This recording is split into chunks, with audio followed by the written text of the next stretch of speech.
আজ আমরা এই ভিডিওতে পশ্চিমবঙ্গ মধ্যশিক্ষা পর্ষদের অষ্টম শ্রেণীর গণিত প্রভা বইয়ের কোষে দেখি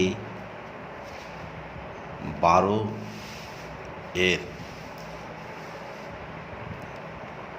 4 দাগের অঙ্ক থেকে শুরু করব। অঙ্ক শুরু করার আগে তোমাদের প্রত্যেকের কাছে আমার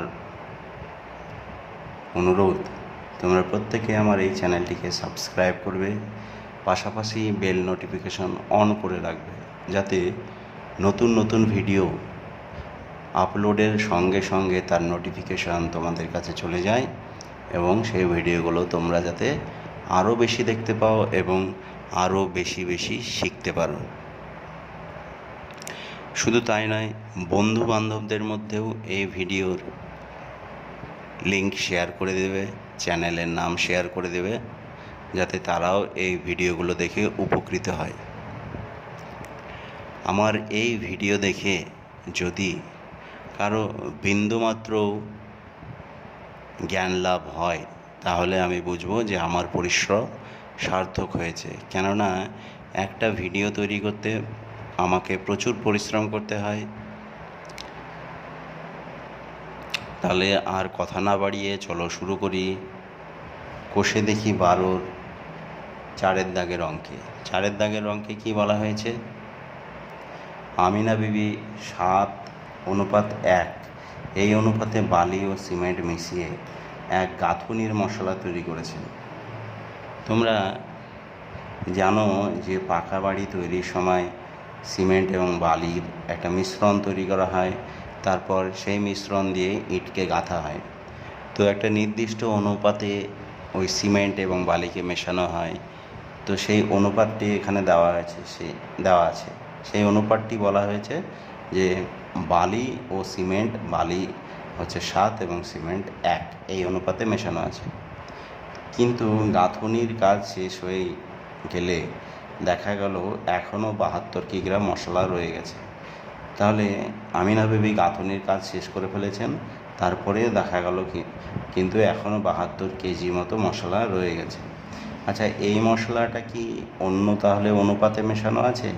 না, আমিনা বিবি এই অনুপাতেই মশলাটা মিশিয়েছিল।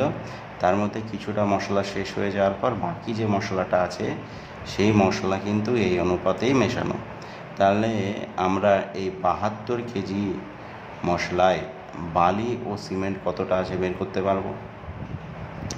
তারপরে ওই মশলায় আরও কিছুটা সিমেন্ট মিশিয়ে বালি ও সিমেন্টের পরিমাণের অনুপাত 6:1 করে মশলা তৈরি করলেন। তাহলে এই জায়গাটায় আমরা এখানে তো বালি সিমেন্ট পাবোই, এবার আরও কিছুটা সিমেন্টের কথা মেশানোর কথা বলা হয়েছে। সেই জায়গায় আমরা কি করব, ধরে নেব যে x কেজি সিমেন্ট মেশানো হয়েছে। তারপরে সেই x কেজি সিমেন্ট মিশিয়ে বালি ও সিমেন্টের যে নতুন অনুপাতটা তৈরি হয়েছে সেই অনুপাতকে কাজে লাগিয়ে আমরা এখানে x এর মান বের করব। হয়তো তোমরা মুখের কথা শুনে বুঝতে পারছো না, চলো হাতে কলমে করা যাক। তাহলে চলো শুরু করি। দাগ কষে দেখি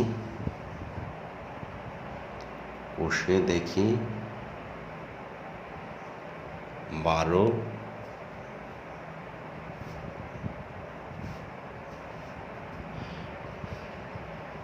দাগ নম্বর 4। এই রঙের কালিটা অস্পষ্ট হচ্ছে, কালো রঙের কালি দিয়ে করছি। তাহলে কষে দেখি এর ওপরই লিখে দিই আর একবার। আচ্ছা, কষে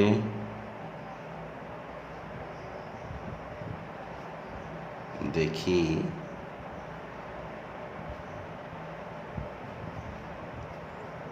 12 দাগ নম্বর 4। এবার নিশ্চয়ই তোমাদের পরিষ্কার হলো। চলো এবার শুরু করি। তাহলে আমার মশলার পরিমাণ কত কেজি আছে? মশলার পরিমাণ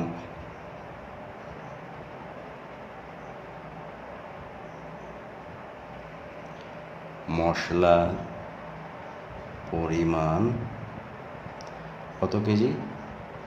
72 কেজি।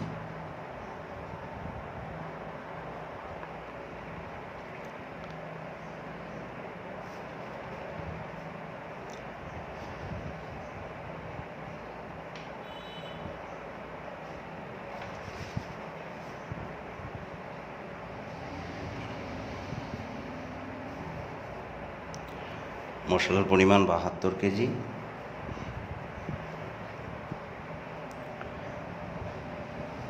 বালি ও সিমেন্টের অনুপাত, বালি ও সিমেন্টের অনুপাত 7:1। তাহলে এই তথ্যকে কাজে লাগিয়ে, এই অনুপাতটাকে কাজে লাগিয়ে আমরা বালির এই 72 কেজি মশলায় বালি কতটা আছে, সিমেন্ট কতটা আছে সেটা আমরা সহজেই বের করতে পারি। তাহলে চলো লিখি, 72 কেজি মশলায় বালি আছে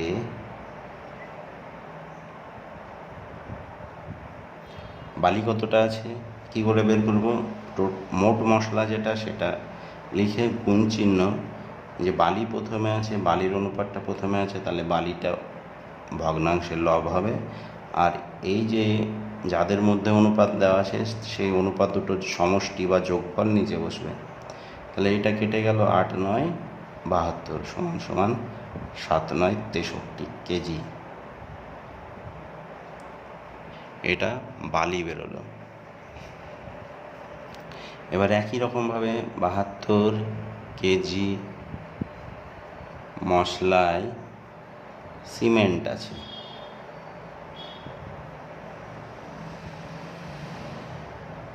সিমেন্ট কতটা আছে কি করে বের করবো? 72 গুণ এই যে সিমেন্ট কোনটা, সিমেন্ট আছে পেছনে, বালির পাশেরটা সিমেন্ট, তাহলে এটা বালির অনুপাত, এটা সিমেন্টের অনুপাত, তাহলে সিমেন্টের অনুপাতটা উপরে বসবে, ভগ্নাংশের লব হবে, আর এই দুটো সমষ্টি নিচে বসবে। 8 9 72 সমান সমান 9 কেজি। আশা করি তোমরা বুঝতে পেরেছ। এবার বলা হচ্ছে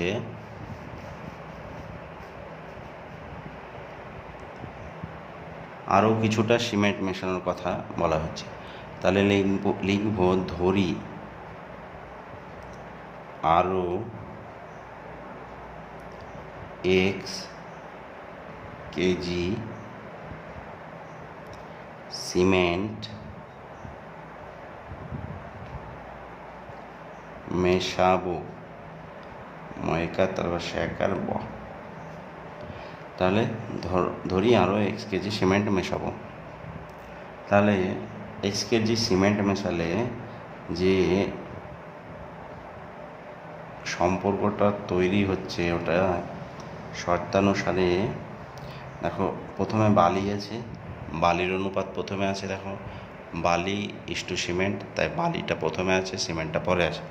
তাহলে এই ভগ্নাংশটাকে আমরা, এই অনুপাতটাকে ভগ্নাংশের আকারে লিখলে বালিটা হবে ওপরে, সিমেন্টটা হবে নিচে।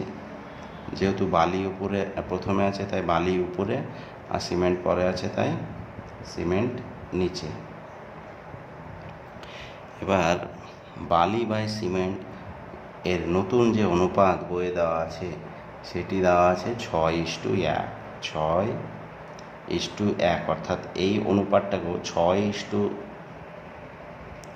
এই অনুপাতটাকেও যদি আমরা ভগ্নাংশ আকারে লিখি তাহলে হবে 6/1। তাহলে এটা দাঁড়াবে কত? 6/1।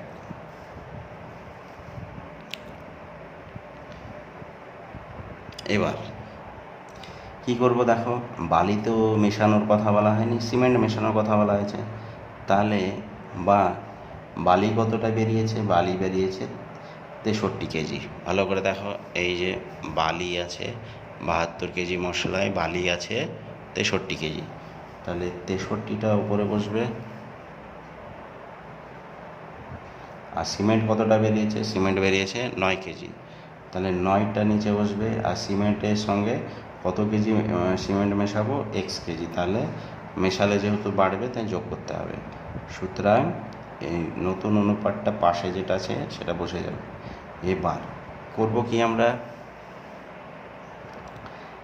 বজ্রগুণ করব। এই কোণার সঙ্গে এই কোণার গুণ। তো 6-এর সঙ্গে প্রথমে 9-এর গুণ, তাহলে 54। তারপর যোগ চিহ্ন, 6-এর সঙ্গে x-এর গুণ, তাহলে 6x সমান সমান এই ওপর নিচের কোণায় গুণ হয়ে গেল। এবার এই সাইডে গুণ করব। 63 আর একে গুণ করলে 63, বা এই 6xটা এদিকে থেকে গেল সমান সমান 63/54। এবার দেখো এই ভুল করে দিলাম। এই 63 আর এই দিকের যে +54 আছে সেটা এদিকে -54 হবে। তাহলে কি হবে দেখো, এই জিনিসটা ভালো করে দেখো। এই সমান চিহ্নের এই দিকটাকে বাম পক্ষ বলা হয়, আর এই দিকটাকে ডান পক্ষ বলা হয়। বাম পক্ষের সংখ্যাকে ডান পক্ষে নিয়ে গেলে চিহ্ন বদল হয়, আবার ডান পক্ষের সংখ্যাকে বাম পক্ষে নিয়ে গেলেও চিহ্ন বদল হবে। তাহলে এই যে এটা বাম পক্ষে ছিল +54, তাই এটা ডান পক্ষে -54 হয়ে গেছে। আবার এখানে দেখো 63টা ডান পক্ষে ছিল, এখানেও দেখো ডান পক্ষেই আছে, তাই 63 আছে, এর চিহ্ন কিন্তু বদল হয়নি। এবার এই 6টা ছিল বাম পক্ষে, এটা কিসের চিহ্ন ছিল? 6 গুণিত x ছিল। যদি এরকম লেগে থাকে তাহলে ধরে নেবে সেখানে গুণ চিহ্ন আছে। তাহলে এখানে গুণ ছিল, তাহলে এদিকে কি হয়ে যাবে? ভাগ হয়ে যাবে, নিচে চলে আসবে। আর এইটা আর এটা বিয়োগ করলে কত হবে? 63 থেকে 54 বাদ দিলে 9 হবে। তো এটা 3 দিয়ে কেটে দাও, 3 দুগুণে 6। এটা 3 দিয়ে কেটে দাও, 3 3-কে 9। তাহলে হলো কত? 3-এর 2 কেজি। আচ্ছা, 3-এর 2 কেজি মানে কি? এটাকে ভাগ করে 1.5 মানে 1.5 কেজি পাওয়া যাবে। তাহলে আরও 1.5 কেজি সিমেন্ট মেশাতে হবে।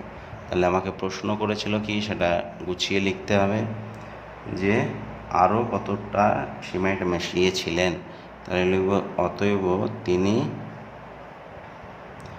আরও 1.5 কেজি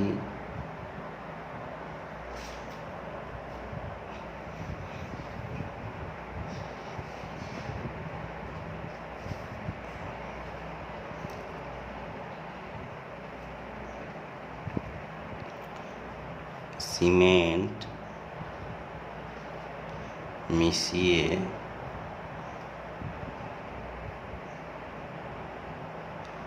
ছিলেন।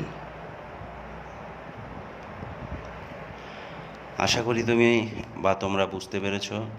খুব সুন্দর করে, সহজ করে, পুঙ্খানুপুঙ্খভাবে সমস্যাটার সমাধান করে দিলাম। তোমরা আবার বলছি, তোমরা অবশ্যই চ্যানেলটাকে সাবস্ক্রাইব করবে, লাইক এবং কমেন্ট দিবে, আর বেল নোটিফিকেশন অন করে রাখবে। বন্ধু বান্ধবদের মধ্যেও এই চ্যানেলের কথা ছড়িয়ে দেবে। ভালো থেকো, সুস্থ থেকো। এতক্ষণ পর্যন্ত এই ভিডিও দেখার জন্য অসংখ্য ধন্যবাদ।